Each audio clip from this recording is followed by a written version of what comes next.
Nah, aliran darah ini akhirnya akan membendung sehingga semua pembuluh darah yang menuju ke liver itu akan mengalami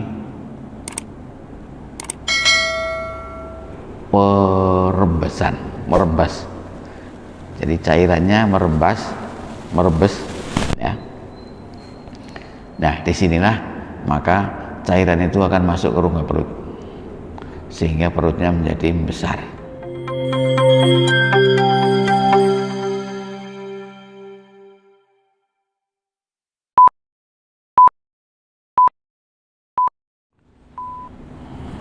Bismillahirrahmanirrahim. Assalamualaikum warahmatullahi wabarakatuh. Alhamdulillahirabbil alamin. Asyhadu an la ilaha illallah wa asyhadu anna Muhammadar Rasulullah. Allahumma sholli ala Muhammad wa ala ali Muhammad. Kama shallaita ala Ibrahim wa ala ali Ibrahim wa barik ala Muhammad wa ala ali Muhammad. Kama barakta ala Ibrahim wa ala Ibrahim fil alamin innaka Hamidum Majid. Bapak Ibu jamaah salat subuh yang saya hormati, kita akan melanjutkan pembahasan kita tentang bahasan kemarin tentang penyakit liver. Yang hari ini kita akan membahas penyakit liver yang terkait dengan gejala biasanya yang perut membesar. Perutnya membesar. Jadi penyakit liver yang terkait dengan perutnya membesar. Ini salah satu gejala yang umum disebut oleh masyarakat bahwa kalau perutnya membesar atau bengkak itu ada yang menyebut itu penyakit liver, walaupun tidak semua yang perut membesar itu penyakitnya liver, tapi memang ada penyakit liver yang karena perutnya membesar. Sebenarnya penyakit liver yang perutnya membesar ini yang sering disebut penyakit liver yang livernya itu mengalami pengkerutan, atau dalam bahasa medisnya disebut sirosis hati. Jadi hatinya mengalami sirosis atau mengalami pengerutan. Pengerutan itu dalam artian yang membesar menjadi mengecil, dan karena mengecilnya ini maka menyebabkan gangguan fungsi maupun gangguan aliran darah yang melalui liver. Jadi kemarin saya jelaskan bahwa salah satu fungsi liver itu adalah melakukan penetralan racun dari makanan yang kita makan. Jadi kalau kita makan, maka makanan itu diserap lewat usus, kemudian dari usus ini akan dikirim ke seluruh tubuh. Nah, sebelum dikirim ke seluruh tubuh itu melalui liver dulu. Di liver itu akan dilakukan penetralan beberapa hal yang terkait dengan racun-racun yang ada di makanan. Nah, jadi aliran darah yang dari usus itu akan melalui liver dulu sebelum diedarkan ke seluruh tubuh. Nah, kalau livernya mengalami mengkerut, mengecil, maka aliran darah yang lewat liver ini akan terganggu. Akibatnya apa? Akibatnya akan terjadi bendungan di liver. Jadi ibarat itu aliran air, kalau salurannya itu tersumbat atau menyempit, maka tidak akan terganggu aliran yang menuju kepada tujuan berikutnya. Sama dengan itu liver juga begitu. Jadi aliran darahnya akan mengalami gangguan di situ. Nah, aliran darah ini akhirnya akan membendung sehingga semua pembuluh darah yang menuju ke liver itu akan mengalami perembasan, merembas. Jadi cairannya merebes ya. Nah, disinilah maka cairan itu akan masuk ke rongga perut sehingga perutnya menjadi membesar. Jadi membesarnya perut ini karena cairan yang tidak bisa lewat dengan baik. Nah, kalau di perutnya nanti ada rongga perutnya ada cairan, maka sifatnya air itu akan mencari tempat yang lebih rendah.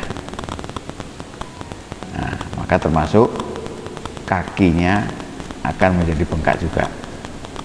Jadi di perutnya ada cairan, rongga perut ada cairan, kemudian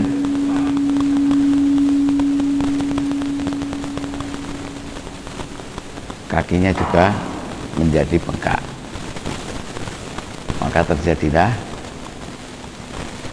perutnya membesar dan kakinya ikut bengkak akibat aliran darah yang menuju ke liver mengalami penyumbatan di livernya. Nah, apakah kemudian tidak bisa lewat? Ada yang bisa lewat sebagian kecil. Kemudian yang lain bagaimana? Yang lain akan berusaha mencari jalan pintas. Ibarat kita kalau jalan lagi macet, kita akan mencari jalan pintas. Mana jalan pintas itulah? Jalan pintas itu tentu saja jalannya seperti kalau kita jalan itu kan jalan pintasnya menjadi kecil-kecil, jalan kecil. Misalkan ada apa ya, keramaian di jalan Pangarangan, di depan saya itu Pangarangan, maka rata-rata akan mencari jalan yang di belakang saya lewat Pak Sidik, itu biasanya sebenarnya itu jalan yang kecil, tidak sebesar jalan yang, maka jadi crowded. Sama dengan darah itu begitu, darah akan mencari jalan keluar. Nah, jalan keluar salah satunya itu adalah aliran darah kecil yang lewat di lambung.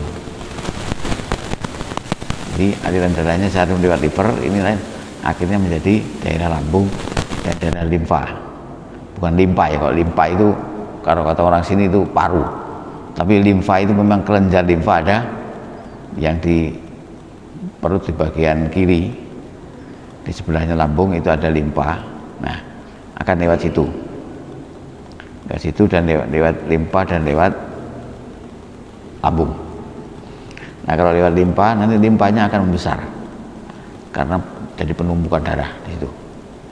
Yang lewat lambung, karena jalannya kecil, seringkali ini tidak mampu menampung dengan baik. Oleh karena itu, kalau nanti ada makanan atau lewat suatu aliran darah yang terlalu besar, maka aliran darah yang lewat lambung ini seringkali gampang pecah. Makanya itu kalau orang sakit liver yang demikian itu seringkali nanti akan ujung-ujungnya menjadi muntah darah. Karena apa? Karena pembuluh darah yang di lambung itu kecil dilewati oleh aliran darah yang besar, maka akan pecah. Atau karena makanan-makanan yang terlalu susah dicerna, maka dia pembuluh darah itu akan lewat itu akan pecah, sehingga jadilah muntah darah.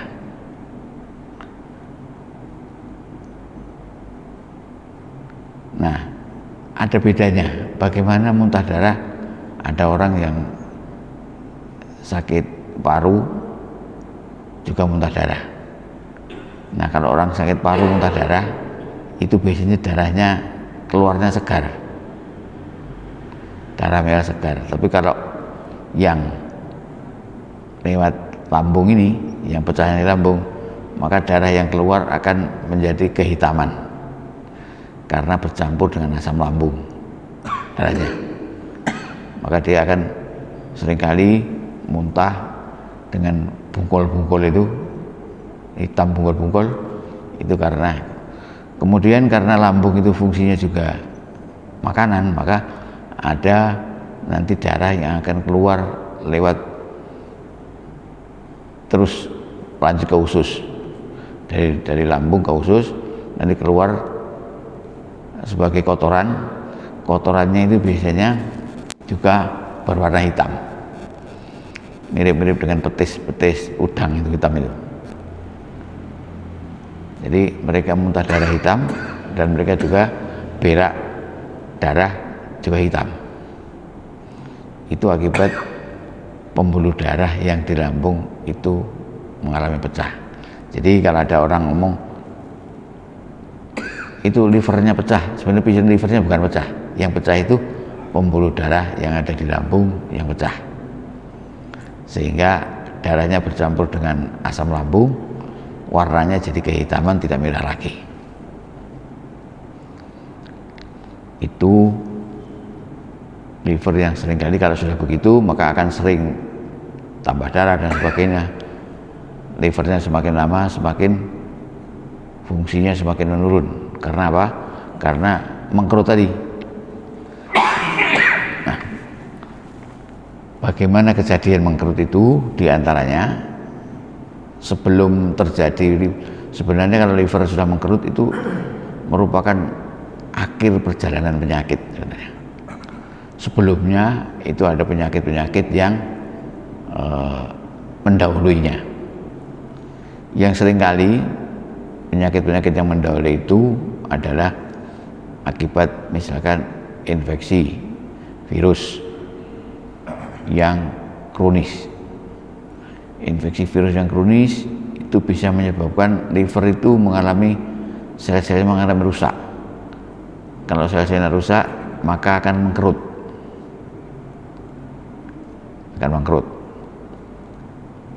Ya, kemarin kami jelaskan kalau liver itu rusak 80%, jadi yang masih baik itu 20%, itu masih tidak menimbulkan gejala yang berarti. Artinya liver yang 20% itu masih bisa menyangga fungsinya. Jadi kalau sudah menimbulkan gejala yang demikian, maka livernya itu kerusakannya sudah lebih dari 80%. Itu salah satu kehebatan ciptaan Allah bahwa dengan 20% bisa menjaga fungsi yang 100%. Nah, kalau sudah lebih dari 80%, itulah akan menimbulkan gejala yang jadi infeksi virus yang kronis, salah satunya. Kemudian yang lain karena akibat dari perlemakan hati. Nah, perlemakan hati itu jangan diartikan bahwa hatinya diselimuti lemak, bukan begitu. Jadi perlemakan hati itu biasanya akibat dari gangguan-gangguan gizi. Gangguan gizi, maka sel-sel hatinya itu akan diganti dengan sel-sel lemak. Bukannya livernya itu dibungkus oleh lemak, bukan begitu, tapi sel-selnya diganti oleh sel lemak, sehingga sel lemak itu fungsinya tidak sama dengan sel liver, dia mengalami gangguan. Nah, sel-sel lemak ini lama-lama kalau sudah tidak berfungsi, nanti lama-lama akan rusak dan livernya mengkerut. Nah, kenapa sel-sel lemak terjadi, liver terjadi berarti sel-sel lemak? Salah satunya adalah gangguan dari fungsi itu tadi, nutrisi atau gangguan gizi. Gangguan gizi lama-lama akan begitu. Nah, gangguan gizi yang sering menimbulkan itu adalah gangguan gizi karena konsumsi alkohol. Jadi mereka-mereka yang gemar minum alkohol itu bisa mengakibatkan livernya mengalami perlemakan. Kenapa? Karena orang yang minum alkohol itu akhirnya tidak mau makan dengan baik, sehingga gizinya terganggu. Kenapa begitu? Karena alkohol sendiri itu mengandung energi. Jadi kalau orang minum alkohol, energinya itu, alkoholnya akan oleh tubuh akan diubah menjadi energi. Karena antara tepung, alkohol dan sebagainya sebenarnya itu satu saudara. Jadi kalau kita punya tepung, misalkan ya, kita punya tepung, kemudian kita kasih ragi dari tapai. Tapai itu mengandung alkohol. Nah, kalau alkoholnya diminum, maka alkohol itu bisa menjadi energi. Namun demikian, energinya alkohol ini tidak lengkap sebagai gizi yang baik, maka nanti akan mengalami gangguan gizi. Nah, gangguan gizi ini akan merubah sel-sel liver menjadi sel-sel lemak, sehingga terjadi perlemakan liver pada awalnya. Lama-lama nanti perlemakan itu akan menjadi liver mengkerut. Kalau liver mengkerut, terjadilah gejala-gejala yang tadi. Aliran darahnya tidak bisa lewat, sehingga membendung. Nah, maka terjadilah perut yang besar karena ada cairan di dalam rongga perut. Aliran darah akan mencari jalan alternatif, salah satunya lewat limpa dan lewat lambung. Nah, lewat lambung ini karena terlalu kecil, jalan alternatifnya terlalu kecil, maka ini mudah pecah, maka terjadilah muntah darah. Karena lambung, maka darah yang di lambung bisa masuk ke usus nanti akan keluar sebagai kotoran. Kalau beraknya jadi berak darah juga, beraknya seperti petis tadi. Nah, kalau sudah begitu, liver yang mengalami pengkerutan itu, ya sampai sekarang tidak ada obatnya. Obatnya apa? Obatnya yang harus diganti livernya, diganti, dipasang liver baru. Konon itu di Cina itu tidak tahu dari mana, yang kabar-kabar tidak tahu jelasnya. Konon katanya Dahlan Iskan itu pernah ditransplantasi liver ke Cina. Makanya seringkali pernah ngomong bahwa di perut saya ini ada Mercy 3, Mercy Boxer 3. Itu waktu dia transplantasi liver ke Cina, itu katanya menghabiskan 3 buah Mercy Boxer. Kabarnya tidak tahu tapi pastinya. Tapi itu memang bisa dijalankan transplantasi seperti transplantasi ginjal, transplantasi kornea mata, ada transplantasi liver juga begitu. Nah, dunia kedokteran memang bisanya itu, jadi livernya diganti untuk bisa berfungsi dengan baik. Jadi liver yang mengkerut itu sudah tidak mungkin difungsikan lagi kalau kerusakannya sudah 80% lebih. Nah, saya juga pernah beberapa ada bacaan, konon masih tidak tahu ya, yang dari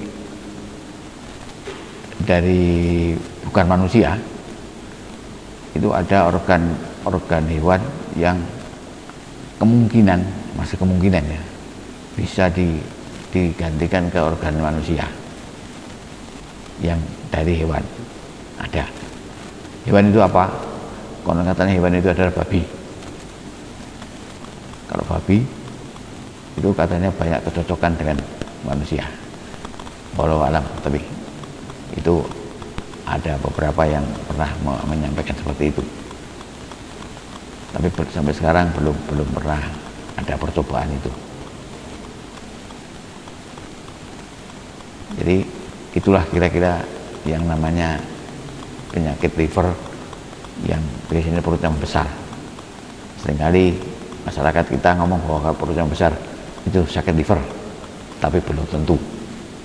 Ada yang liver, ada yang bukan.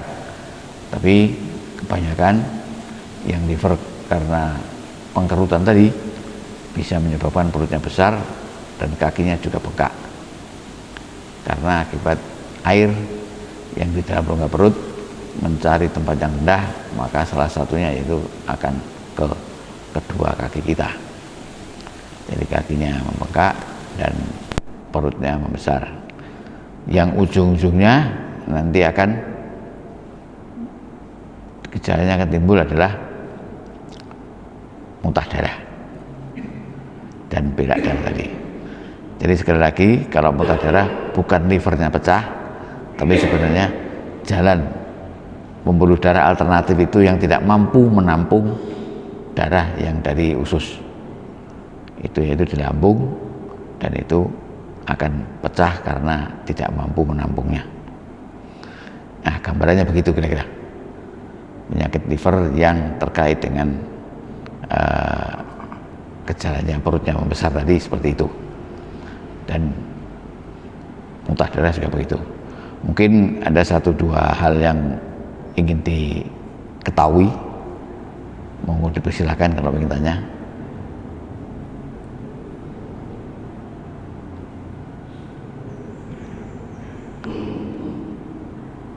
Kalau tidak ada, mungkin itu materi kita pada hari ini, walaupun mungkin sedikit, moga-moga kita bisa mengetahui. Ada poin yang mungkin penting, bahwa yang gemar minum alkohol itu bisa menyebabkan livernya mengkerut. Oleh karena itu kita tidak dianjurkan itu, karena itu masuk khamr yang tidak bagus untuk dikonsumsi karena bisa mengganggu yang lain juga. Sementara alkohol bisa menyebabkan gangguan liver tadi. Belum yang lain nanti masih banyak yang terkait dengan alkohol.